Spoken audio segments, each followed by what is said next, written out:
제가 먼저 읽겠습니다. 여호와께서 들으시기에 백성이 악한 말로 원망하며 여호와께서 들으시고 진노하사 여호와의 불을 그들 중에 붙여서 진영 끝을 사르게 하시며 백성이 모세에게 부르짖음으로 모세가 여호와께 기도하니 불이 꺼졌더라. 그곳 이름을 다베라라 불렀으니 이는 여호와의 불이 그들 중에 붙은 까닭이었더라. 그들 중에 섞여 사는 다른 인종이 탐욕을 품음에 이스라엘 자손도 다시 울며 이르되 누가 우리에게 고기를 주어 먹게 하랴. 우리가 애굽에 있을 때에는 값없이 생선과 오이와 참외와 부추와 파와 마늘들을 먹은 것이 생각나거든 이제는 우리의 기력이 다하여 이 만나 외에는 보이는 것이 아무것도 없도다 하니 만나는 가시와 같고 모양은 진주와 같은 것이라. 백성이 두루다니며 그것을 거두어 맷돌에 갈기도 하고 절구에 찢기도 하고 가마에 삶기도 하여 과자를 만들었으니 그 맛이 기름 섞은 과자 맛 같았더라. 밤에 이슬이 진영에 내릴 때에 만나도 함께 내렸더라. 백성이 온 종족이 각기 자기 장막문에서 우는 것을 모세가 들으니라. 이러므로 여호와의 진노가 심히 크고 모세도 기뻐하지 아니하여 모세가 여호와께 여짜오되 어찌하여 주께서 종을 괴롭게 하시나이까. 어찌하여 내게 주의 목전에서 은혜를 입게 아니하시고 이 모든 백성을 내게 맡기사 내가 그 짐을 지게 하시나이까. 이 모든 백성을 내가 배웠나이까. 내가 그들을 낳았나이까. 어찌 주께서 내게 양육하는 아버지가 젖먹이는 아이를 품듯 그들을 품에 품고 주께서 그들의 열조에게 맹세하신 땅으로 가라 하시나이까. 이 모든 백성에게 줄 고기를 내가 어디서 얻으리이까. 그들이 나를 향하여 울며 이르되 우리에게 고기를 주어 먹게 하라 하온즉 책임이 심히 중하여 나 혼자는 이 모든 백성을 감당할 수 없나이다. 다 같이 읽겠습니다. 주께서 내게 이같이 행하실진대 구하옵나니 내게 은혜를 베푸사 즉시 나를 죽여 내가 고난을 당함을 내가 보지 않게 하옵소서. 아멘. 기도하겠습니다. 하나님, 오늘도 광야를 들어간 지 3일 만에 불평을 시작하는 이스라엘 백성들을 마주하게 됩니다. 그들을 기뻐하지 않으시고 진노하시는 하나님도 보게 됩니다. 하나님, 이 불평하는 자가 내가 아닙니까? 오늘 하나님 앞에 이 말씀에서 나를 보며 나는 왜 불평하는 것인지, 왜 내 인생에서는 감사가 사라지는 것인지 깨닫게 하여 주시고 오늘도 하나님의 은혜로 말미암아 나의 삶이 감사로 채워질 수 있도록 은혜를 허락하여 주시옵소서. 불평에서 감사로 돌이키는 회개의 역사가 이 아침에 있도록 주께서 우리의 마음을 움직여 주시옵소서. 주님, 오늘도 말씀하시면 듣겠습니다. 말씀하여 주시옵소서. 예수님의 이름으로 기도드립니다. 아멘. 네, 제가 어제 말씀드린 것처럼 이스라엘 백성들이 시내산에서 머무는 1년 동안 율법도 배우고 성막도 완성하고 이 백성의 조직도 완성하면서 광야로 나가기 전에 이들이 할 수 있는 이론적인 준비는 다 했습니다. 열심히 했어요. 그러니까 이제 광야에 대한 이론적인 준비가 끝이 난 건데, 그런데 이제 문제는 이런 겁니다. 언제나 이제 예상을 하셔야 되는데, 이게 아침부터 공감도 안 되는 군대 이야기를 들어서 너무 죄송한데, 남자들이 이제 군대에 입대해서 이제 훈련병 시절을 보내면 누구나 다 이제 화생방 훈련이라는 걸 하게 되거든요. 이게 뭐냐면, 예를 들어서 우리가 전쟁을 하게 되면 적들이 우리의 정신을 혼란하게 만들기 위해서 체류탄 같은 걸 던지거든요. 이게 이제 연기 공격인데 이게 엄청나게 매우 가스예요. 그래서 이거를 맞는 순간 눈에서는 눈물이 펑펑 나오고요, 코에서는 콧물 쏟아지고요, 입에서는 이게 침이 줄줄 나옵니다. 정말 고통스럽게 하는 가스거든요. 그러니까 정신이 없으니까 싸울 수가 없는 거예요. 그런데 이 화생방 훈련을 왜 하냐면 이 고통을 미리 체험하고 견디는 훈련을 하라는 거죠. 그래서 이제 군대 가면 누구나 이 훈련을 한 번쯤 받는데요, 이 화생방실에 들어가기 전에 그냥 들어보지는 않아요. 누구나 다 이론 교육을 받습니다. 이 훈련을 받는 이유가 무엇이며 이 가스의 특징은 이렇고 이 가스를 접했을 때 대처 요령 등등 정말 자세한 교육을 받아요. 체류탄, 가스에 대한 교육을 받는 거죠. 그래서 우리가 다 머리로 알고 있습니다. 그렇구나, 이렇게 좀 맵구나, 알아요.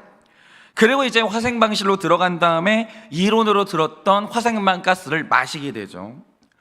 근데 저는 이게 과장이 아니고요, 군대 생활 통틀어 가지고 제일 고통스러웠던 시간이 거기 들어가 있는 3분이었습니다. 지금도 거기에서 어떤 정신으로 나왔는지 기억은 안 나는데 딱 하나 기억나는 게 뭐냐면 죽겠다, 진짜 과장이 아니면 죽겠다, 이 생각을 했다는 거랑 갑자기 문이 열리는 게 보여가지고 뛰쳐나왔는데 나와 보니까 막 얼굴이 눈물이랑 콧물이랑 침으로 막 범벅이 돼 있는 거예요. 누가 눈물을 흘리고 싶어서 흘리겠어요? 나오는 거예요. 누가 흉하게 콧물 흘리고 싶겠어요? 성인이 나오는 거예요. 이게 절제가 안 되는 거죠. 여러분, 이게요, 화생방 가스에 대해서 듣는 거랑 화생방 가스를 이제 경험하는 거랑 완전히 다른 일이라는 거죠. 나는 좀 견뎌보겠다. 안 됩니다. 실패하는 거예요. 아무리 안 그래야 된다고 이제 노력을 해도 이제 악소리가 나는 거예요. 마찬가지로 이스라엘 백성들은 광야에 대해서 다 들었습니다. 다 들었어요. 마음과 지식으로 이미 준비가 끝났었습니다. 그리고 이제 어제 말씀부터 귀로만 들었던 광야를 이제 내가 경험한 거예요. 걸어본 거죠. 그런데 광야를 들어가자마자 일어난 일이 뭡니까? 광야에서 들은 말씀대로 사는 일이 실패합니다. 그건 누구나 그래요. 그러니까 우리가 교회에 오면 거룩한 삶에 대해서 다 배우죠. 그런데 들으면 할 수 있을 것 같아요. 그러니까 어떤 분의 이제 간증을 들으면 나도 저렇게 살 수 있을 것 같아요. 그런데 막상 거룩을 살아보면 누구나 다 실패할 수밖에 없다라는 거예요. 그런데 그 실패가 구속사에 포함이 되는 거예요. 그러니까 우리가 실패를 경험해야 되는 이유가 뭐냐 하면 그 실패를 통해서 내가 얼마나 무능한 죄인인지를 그때 이제 확인을 하게 되는 거예요. 그리고 바로 여기에서 왜 내 인생에는 하나님의 은혜가 필요한지 그 말의 뜻을 비로소 알게 되는 겁니다. 실패도 구속사 안에 포함이 된 거예요. 자, 그래서 오늘 말씀으로 넘어오면 드디어 광야로 들어간 이스라엘 백성들의 첫 실패를 기록하고 있습니다. 그런데 우리가 이 실패에 대해서, 원망이라는 것에 대해서 오늘 우리가 가장 먼저 분별해야 될 게 있어요. 그게 뭐냐? 일단 오늘 말씀에 나오는 가장 첫 번째 실패는 감사에 대한 실패거든요. 그러니까 여러분도 기억하시겠지만 민수기 9장을 보시면요, 이들이 광야로 나오기 전에 마지막으로 했던 행사가 두 번째 유월절을 지켰어요. 그런데 유월절을 지키는 이유가 뭡니까? 원래 우리 집에 장자가 그날 죽었어야 되는데 하나님의 은혜로 살아났어. 우리는 이런 구원을 받았어. 감사하기 위해서 유월절을 보내는 거예요. 그러니까 이 이스라엘 백성들은요, 광야로 나가기 전에 가장 마지막으로 감사해야지. 내가 구원받았으니까 광야로 나간다 할지라도 나는 거기서도 감사할 거야. 준비를 하고 나왔다라는 거죠. 그런데 1절부터 3절을 보면 광야 역사상 첫 번째 원망을 시작하게 되는데, 이게 광야로 나온 지 불과 3일 만에 감사가 실패합니다. 3일 만에. 그런데 이제 학자들이 추정하는 바, 사람이 3일 만에 원망할 일이 뭐가 있을까 생각해보면 모두 입을 모아 말하는 게 이들이 물 때문에 원망했다는 거예요. 그런데 여러분, 이걸 잘 보세요. 물의 생명이라는 것은요, 과학자들이 말하는 게 산소가 없어도 살아있는 생물이 있어요. 그런데 물이 없는 곳에서 생명이 있어 본 적이 없다는 거예요. 물이 없으면 생명이 있을 수가 없는 거죠. 그래서 사람이요, 물만 있으면 식사를 못해도 최장 25일까지는 버틸 수 있다고 합니다. 그런데 만약에 물이 없다, 평균 인간은 3일에서 4일 안에 죽어요. 그러니까 이 광야로 나간 지 3일 만에 백성이 위기감을 느끼고 불평을 했어요. 이 이유가 뭐냐면 생명의 절대적인 물이 똑 떨어진 거예요. 그러니까 여기서 우리가 생각해 볼 건 이겁니다. 물 때문에 이제 백성들이 3일 만에 원망을 합니다. 목이 말라가지고 원망을 시작했어요. 이게 잘못된 원망입니까? 물론 이때도 백성들이 하나님을 바라보면서 물을 구했으면 분명히 물을 주셨을 거예요. 그리고 백성들에게 그 정도의 믿음이 있었다면 좋았겠죠. 그러나 광야에서 생존에 필수적인 이 물이 떨어졌을 때 현실적으로 사람이 공포심을 갖지 않는 게 가능하냐라고 하면 믿음의 수준이 그 정도 되는 사람은 거의 없어요. 몇 명 없어요. 아무리 믿음 좋은 사람도요, 통장에 돈이 똑 떨어지잖아요, 근심합니다. 걱정합니다. 어쩔 수 없이 하나님에 대해서 원망이 나올 수밖에 없는 거예요. 그러니까 이런 거죠. 우리가 하나님은요, 우리가 연약해서 할 수밖에 없는 원망, 할 수밖에 없는 근심, 이런 것까지 정죄하지 않으신다라는 거예요. 무턱대고 율법주의 들이대지 마세요. 그냥 원망 그 자체가 나쁜 거다, 근심 그 자체가 나쁜 거다, 이러지 마시라는 거예요. 사람이요, 근심할 수밖에 없는 때가 있어요. 나도 모르게 원망이 나오는 때가 있다라는 거죠. 하나님이 그 정도는 이해를 하시는 거예요. 그 증거가 뭐냐? 여러분이 이 말씀을 보시면 1절에 하나님이 그 원망을 들으시고 진노하셨다고 하는데, 그래서 결과가 뭡니까? 여호와의 불이 그들 중에 붙어서 진영 끝을 불살랐다는 거예요. 그런데 여기에서 이제 주목할 게 뭐냐면요, 성경에서 하나님이 어떤 사람의 행위를 죄로 규정하시고 불로 심판하실 때는 언제나 그 불이 성소로부터 나오는 맹렬한 불이었다는 거예요. 그리고 그 불은 언제나 맹렬했기 때문에 죄인을 완전히 태우지 않고서는 절대로 꺼지지 않았다는 거죠. 어떤 경우에도 꺼지지 않았어요. 그런데 지금 이 불은요, 성소로부터 나온 불이 아니라 진영 끝을 살짝 태우는 불이었고, 백성이 회개하고 부르짖으니까 즉시 꺼지는 불이었다는 거죠. 그러니까 하나님이 지금 물이 없어서 원망하는 백성들에게 보내신 이 불은요, 심판이 목적이 아니었다라는 거예요. 정신 차리라고 잠시 보낸 불이었다는 거예요. 지금은 기도할 때지 원망할 때가 아니야. 너의 하나님인 내가 죽지 않았어. 나 지금 너희 가운데 살아있어. 이런 식으로 다시 말씀하시고 정신을 번쩍 들게 하시려고 이 불을 보내신 것뿐이에요. 이게 심판의 불은 아니라는 거예요. 하나님이 지금 이들이 원망할 수밖에 없는 그 연약함을 충분히 채우라고 이해하고 계신다라는 거예요. 그러니까 하나님은요, 할 수밖에 없는 원망을 했다고 무작정 정죄하시는 게 아니라는 겁니다. 여러분, 우리가 신혼부부들이 애를 키우다 보면요, 서로를 원망합니다. 화를 내요. 짜증냅니다. 왜냐? 그럴만해요. 육아라는 게 엄청 힘들거든요. 그리고 임종 직전에 계신 성도님들이 가끔 병상에서 하나님을 원망할 때가 있어요. 하나님 계십니까? 나를 왜 이렇게 고통스럽게 하시냐고. 그렇게 암에 걸려가지고 돌아가시기 전에 하나님을 원망하시는 분들이 있어요. 왜냐? 너무 고통스러우면 그럴 수 있는 거예요. 그럴 수 있죠. 당연히. 얼마나 고통스러운데 그 순간이. 여러분, 이렇게 극심한 고통 가운데서 예수 믿는 사람이면 할렐루야 하면서 감사해야 된다, 이건 이론이고요. 그럴 수 있으면 너무 좋죠. 좋은 믿음입니다. 그런데 꼭 그렇게 완전해야 좋은 믿음이냐? 그러면 좋겠지만 사람이 원망할 수밖에 없는 상황에서 하는 원망은 하나님이 충분히 이해를 하십니다. 체유를 하신다라는 거예요. 그런 걸 자꾸 율법주의로 정죄하지 마세요. 그런데 이 4절 이하로 넘어오면 이제 백성들의 원망의 양상이 달라지는 거예요. 여기서부터는 하나님이 용납하실 수가 없는 원망으로 들어가는 거예요. 그러면 하나님이 죄라고 규정하시는 원망이 무엇인가? 오늘은 이걸 봐야 되는 거예요. 이거 먼저 여러분이 4절에서 9절을 보시면 백성들의 가장 첫 번째 원망이 나오는데, 이 모든 원망의 내용도 중요하지만 더 중요한 건 도대체 이 원망이 왜 시작됐냐, 이 원인을 찾아내는 게 정말 중요한 거예요. 여러분이 4절을 보시면 성경이 모든 원망의 원인으로 지목하는 게 뭐냐? 바로 이게 4절에 기록된 그들 중에 섞여 살았던 다른 인종이에요.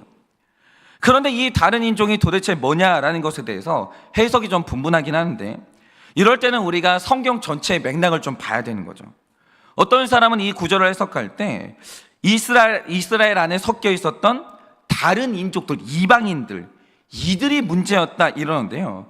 그러면 성경이 이방인들, 다른 종족을 부정적으로 바라보냐라고 하면 그렇지는 않다라는 거예요.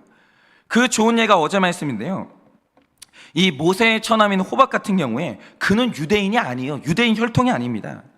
미디안 사람이에요. 이방인입니다. 그런데 하나님은 이방인도 택자의 무리 안에 넣어주시고 그를 변화시켜 주시거든요. 그러니까 여기에 등장하는 다른 인종을 이방인으로 보는 거, 그러니까 다른 피부색을 가진 사람으로 보는 거, 여기에는 무리가 있다라는 거예요. 그래서 이제 학자들의 이제 견해를 보면 훨씬 더 좋은 해석이 뭐냐?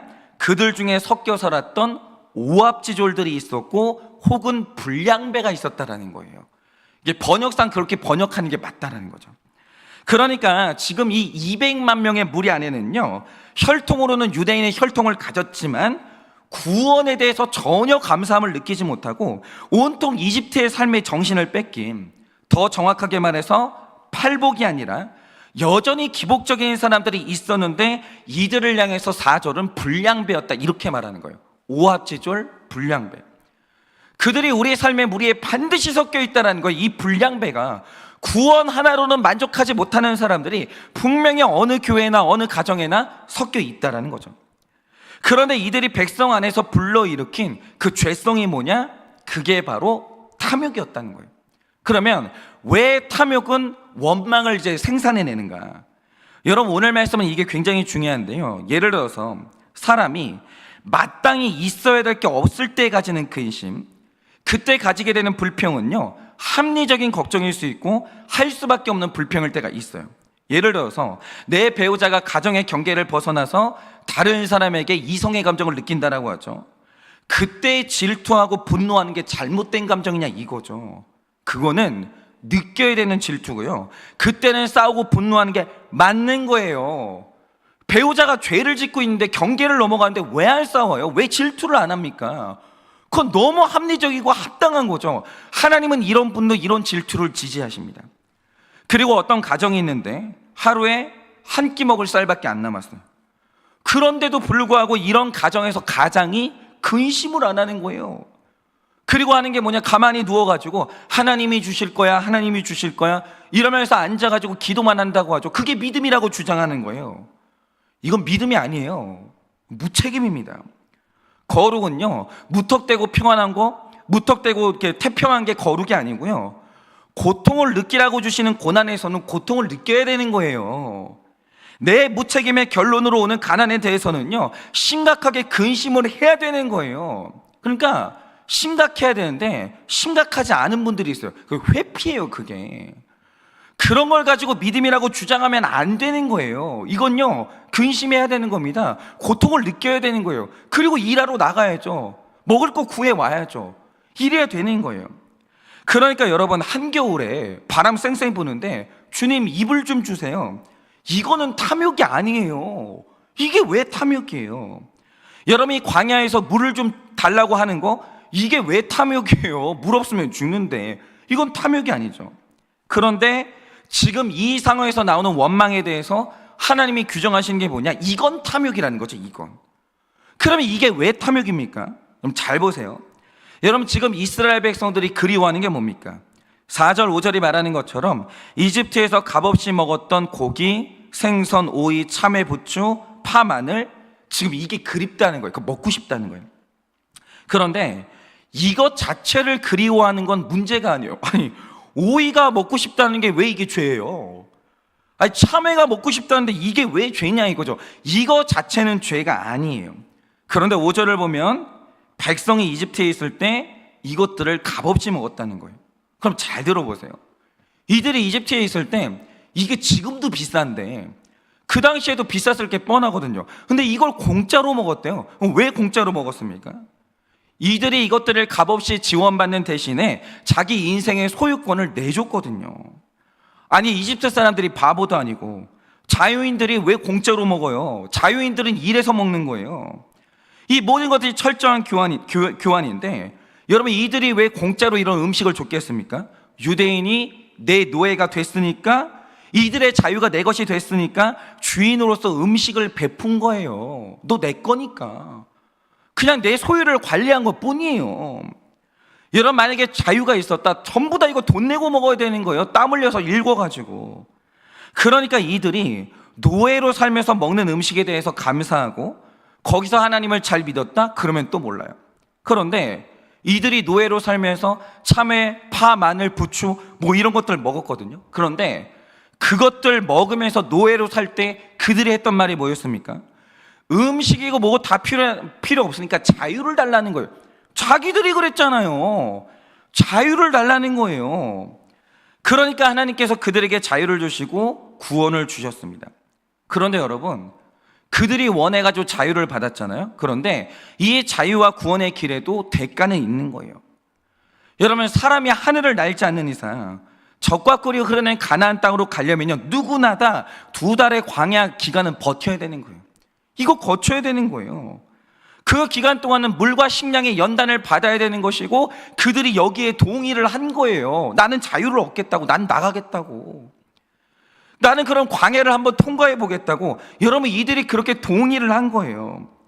그런데 놀라운 게 뭐냐, 광야를 나갔는데 하나님이 그냥 놔뒀냐, 그게 아니라 3절 이후로 물이 해결됐고요, 이미 백성들에게서는 하늘에서 떨어지는 만나라는 식량도 해결이 됐다라는 거예요. 근데 이것도 공짜로 주셨어요.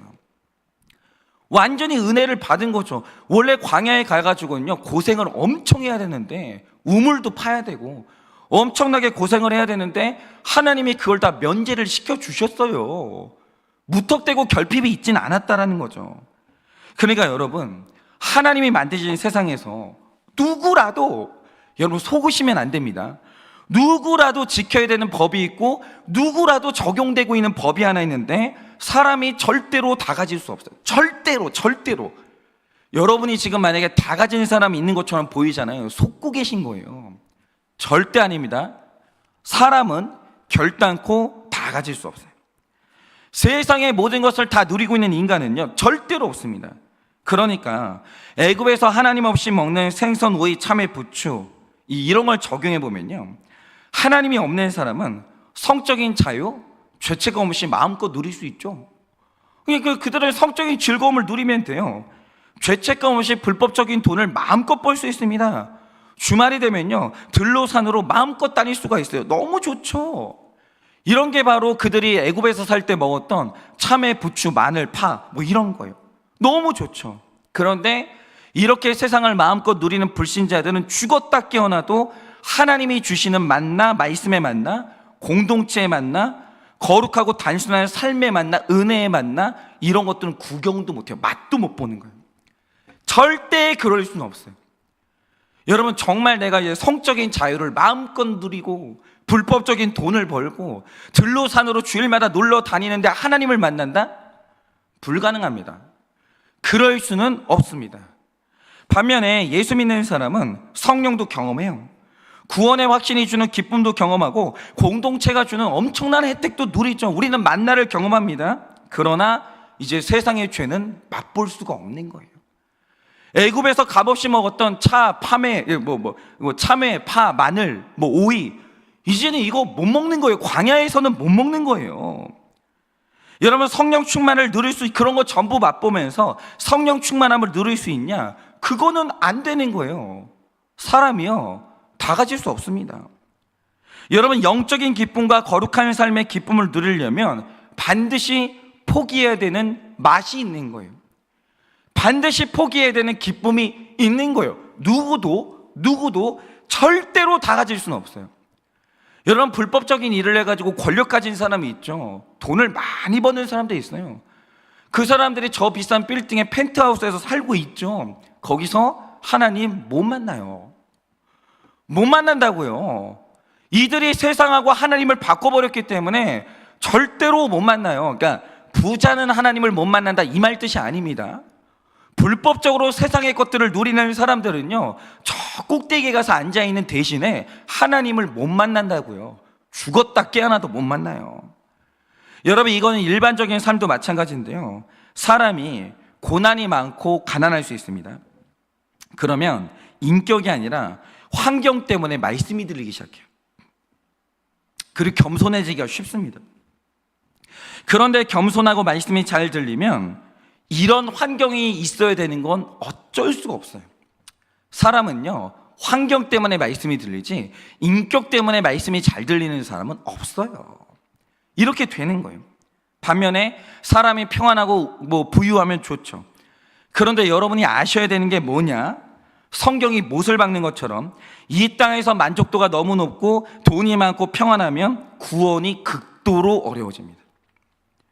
그러니까 참 이상한 게 뭐냐면 고난이 많아요, 가난해요, 바라볼 게 하나님밖에 없어요. 그러니까 대신에 이 구원이 쉬워져요. 기도하는 게 쉬워지고 하나님하고 동행하는 게 쉬워져요. 그런데 여러분, 이 땅에서 많은 것들을 누리고 인정받고 인기 많고 막 이렇다라고 하죠. 좋아요, 그것도 좋은데 구원이요, 극도로 어려워집니다. 허벅지를 찔러봐도 겸손한 게 전혀 안 되는 거예요. 여러분, 전 세계로 여행 다닐 돈과 시간이 있는 이상 성전에 머무는 게 기쁨이 될 수는 없는 거예요. 그게 너무 어려워지는 거죠. 여러분, 잘 들으세요. 사람은 다 가질 수 없어요. 내가 이걸 가지면 저거 뺏겨야 되고 저걸 뺏기면 이걸 갖게 되는 거예요. 세상은 그래서 공평한 거예요. 그런데 지금 이스라엘의 상황이 뭡니까? 하나님이 안 주신 게 아니에요. 구원도 주셨고 먹을 것도 주셨고 마실 것도 주셨어요. 그리고 심지어는 이 백성들에게 비전도 있어서요, 이 시간을 조금만 통과하고 나면 약속의 땅에 들어가요. 자기 나라도 갖게 됩니다. 그 대가 때문에 광야를 통과하는 것이고 얼마간의 훈련도 감수해야 되는 거예요. 당연한 거예요. 아니 약속의 땅을 들어가는데 거룩의 훈련을 안 받아요? 연단을 안 받아요? 그런 사람이 어디 있어요? 약속의 땅에 들어가는 대신 연단은 받아야 되는 거예요. 거룩의 훈련도 받아야 되고 내려놓는 훈련도 받아야 되는 거예요. 그런데 지금 이스라엘 백성들은 비전이 있잖아요. 그들은 구원 받았어요. 약속의 땅에 들어갑니다. 근데 심지어 이 땅에서 마실 것도 주시고 먹을 것도 주시고 건강도 주시는 거예요. 그리고 무엇보다 하나님이 함께 하시는 꽤 괜찮은 삶을 광야에서 살고 있는 거예요. 괜찮은 삶이에요. 괜찮은 삶이에요. 그런데 중요한 게 뭐냐? 하나님이 분명히 공평하게 주셨는데 원망하고 불평한데 뭐까지 불평합니까? 내가 구원받았는데 구원받지 않는 자들이 누리고 있는 애굽의 삶까지 원하는 거예요. 그러니까 이유가 뭐냐면 이들 안에 있는 불량배들이 탐욕을 넣었다는 거예요. 여기에서 만족을 해야 되는데 가질 수 없는 것까지 다 가지려고 하는 거예요. 그게 바로 탐욕이라는 거죠. 그런데 여러분 이 탐욕이 뭡니까? 누구나 다 가질 수는 없는 거예요. 이거는 법칙이에요. 포기하세요. 여러분 다 가지고 싶으세요? 포기하세요. 여러분의 남편이 뭐 연봉을 한 1억, 2억, 3억 벌어옵니까? 남편하고 오손도손 함께하는 시간은 포기하세요. 그런 사람이 어디 있어요 세상에. 아니 어떤 회사가 연봉을 1억, 2억, 3억씩 주면서 그 사람을 부려먹지 않겠어요? 그런 사람은 없어요. 여러분 사람이 연봉이 많잖아요. 그거 바쁜 거예요. 가족하고 함께할 수 있는 시간이 없는 거예요. 제발 다 가지려고 하지 마세요. 만약에 남편하고 배우자하고 함께 시간을 보내고 싶다, 연봉 포기하세요. 줄이세요. 그러면 될 거 아니에요. 그런데 왜 다 가지려고 하냐고요. 그건 안 되는 거예요. 그런데 여러분, 내가 다 가져야 정상이다, 다 가지지 못하면 불행한 거다, 이런 부당한 가치관이 뭐냐? 이게 바로 탐욕이라는 거죠. 그런데 불량배들이 이 이상한 가치관을 퍼뜨리기 시작한 거예요. 그러니까 지금 이들의 말이 뭐냐? 사람이 세상의 온갖 부귀영화를 누리는데 성령 충만도 받아야 되고 구원도 받고 가정도 행복하고 질병도 없고 근심도 없어야 된다, 뭐 이런 걸 퍼뜨리기 시작한 거예요. 그런데 내 삶에 하나님이 이런 걸 주지 않는다, 그러면 원망에 마땅하다, 이런 이상한 가치관을 퍼뜨리기 시작한 거예요. 그러니까 지금 이스라엘 백성들은요, 행복해도 돼요. 감격해도 돼요. 노래를 불러도 된다라는 거예요. 그게 정상이에요. 지금 이 상황은 그러기에 충분한 상황입니다. 그런데 불량배들이요, 정말 충분히 가지고 있는 이스라엘 백성들한테 와가지고 너는 불행한 사람이라고, 너는 원망해도 된다고 이상한 방식으로 부추기고 있는 거예요. 그런데 우리의 삶에 이런 불량배들이 너무 많다라는 거죠. 예를 들어서 여러분 예전에 카페인 우울증이라는 말이 있는데, 여러분 이 카페인이 우울증을 유발한대요. 근데 이 카페인이 뭡니까? 이게 뭐냐면 카카오톡, 페이스북, 인스타그램, 이 줄임말이에요.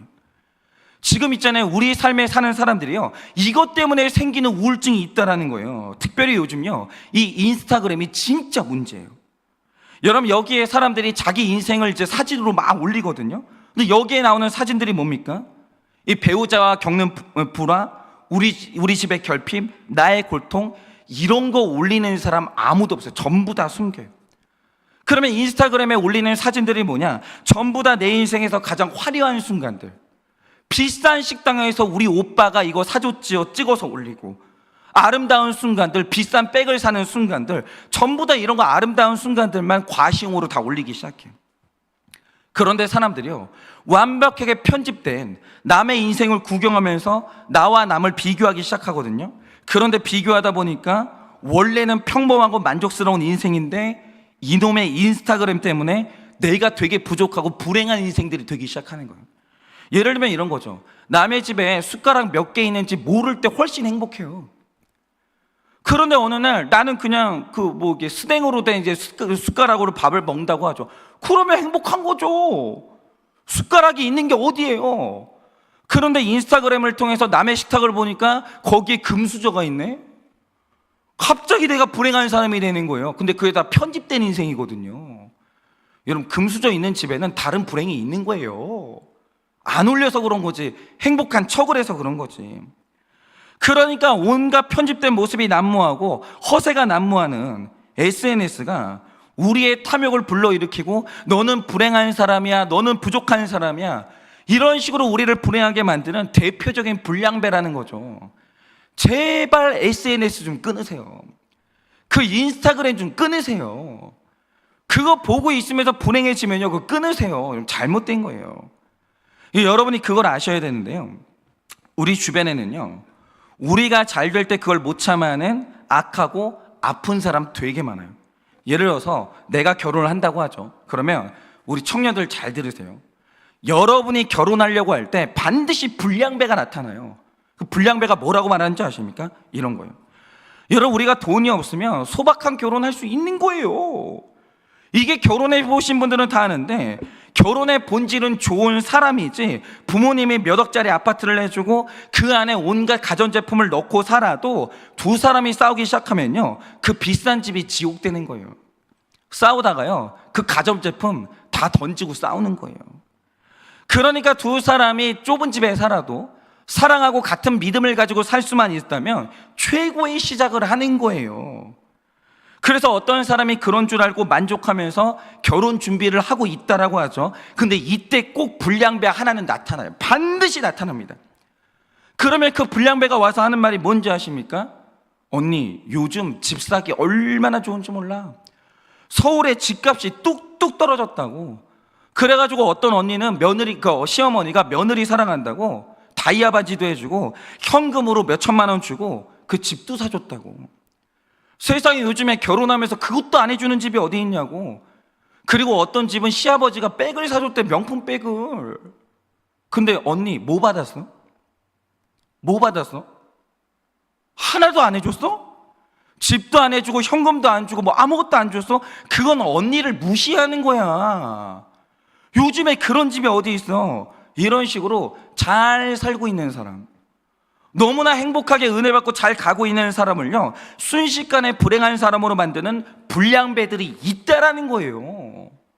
얼마 전에 제가 청년들한테 그런 얘기를 들은 거예요. 청년들이 돈이 어디 있어요? 다 대출 받아가지고 처음에 전세 월세로 시작하지. 그런데 주변에 있는 그 불량배들이 와가지고 하는 말이 뭐냐, 요즘에 서울의 집값이 가장 낮아졌다는 거예요. 지금처럼 집 사기 좋은 때가 없다라는 거예요. 자, 돈 있지? 그 신랑 이 정도는 살 돈 있잖아. 없어?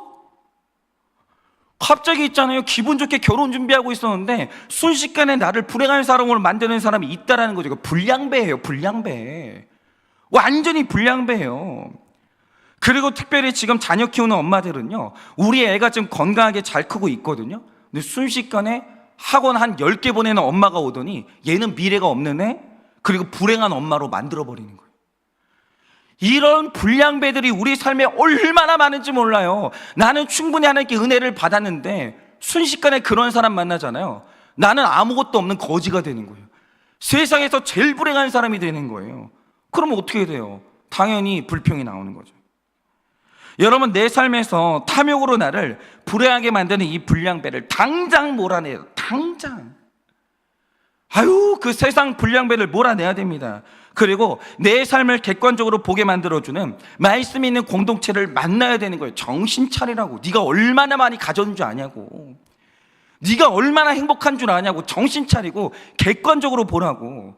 이렇게 만들어주는 바로 그 사람들을 만나야 되는 거예요. 그러니 오늘도 바라기는 너무 훌륭한 내 삶을 불행하게 만드는 모든 불량배와 결별하셔서 여러분 인생에 하나님이 주신 모든 은혜들을 기억하시고 만족과 행복을 회복하는 여러분의 하루 되시기를 예수님의 이름으로 축원합니다. 이 시간에 제가 기도하고 축도함으로 예배를 마치겠습니다. 기도하겠습니다. 하나님, 저는 이 세상에서 가장 행복한 목회자입니다. 예배드릴 공간이 있고 함께하는 성도님들 계시고 새끼 먹을 식사가 있고 부족한 게 없습니다. 그런데 주님, 제 삶에 불량배들이 나타나서 어떻게 너희 교회는 목회자한테 이런 것도 안 해주냐, 어떻게 너는 이런 식으로 대우를 받냐고, 이런 식으로 완벽하게 행복한 저의 인생 가운데 저의 탐욕을 불러일으키고 저를 순식간에 불행한 사람으로 만드는 불량배들이 분명히 존재합니다. 그 말에 설득되는 탐욕이 내 안에 있습니다. 하나님, 오늘도 하나님께서 우리 삶에 은혜를 허락하여 주사 이 모든 삶의 불량배들과 내 마음 가운데 있는 탐욕들이 사라지게 하여 주시옵소서. 그리고 내 삶에 하나님이 주신 이 광야에서 주신 물, 만나, 너무나 좋은 공동체, 이것들이 얼마나 귀하고 내가 얼마나 은혜 받은 사람인지를 깨달아 정말 하나님 앞에 인생의 만족과 행복을 되찾는 우리가 될 수 있도록 은혜를 허락하여 주시옵소서. 지금은 우리 주 예수 그리스도의 은혜와 하나님 아버지의 그 크신 사랑과 성령님의 위로하시고 교통하여 주시는 그 역사하심이 하나님이 나에게 주신 은혜를 객관적으로 바라보아 나의 인생의 만족과 행복이 회복되기를 원하는 사랑하는 모든 성도들의 머리 위에 지금으로부터 영원토록 함께 있을지어다. 아멘.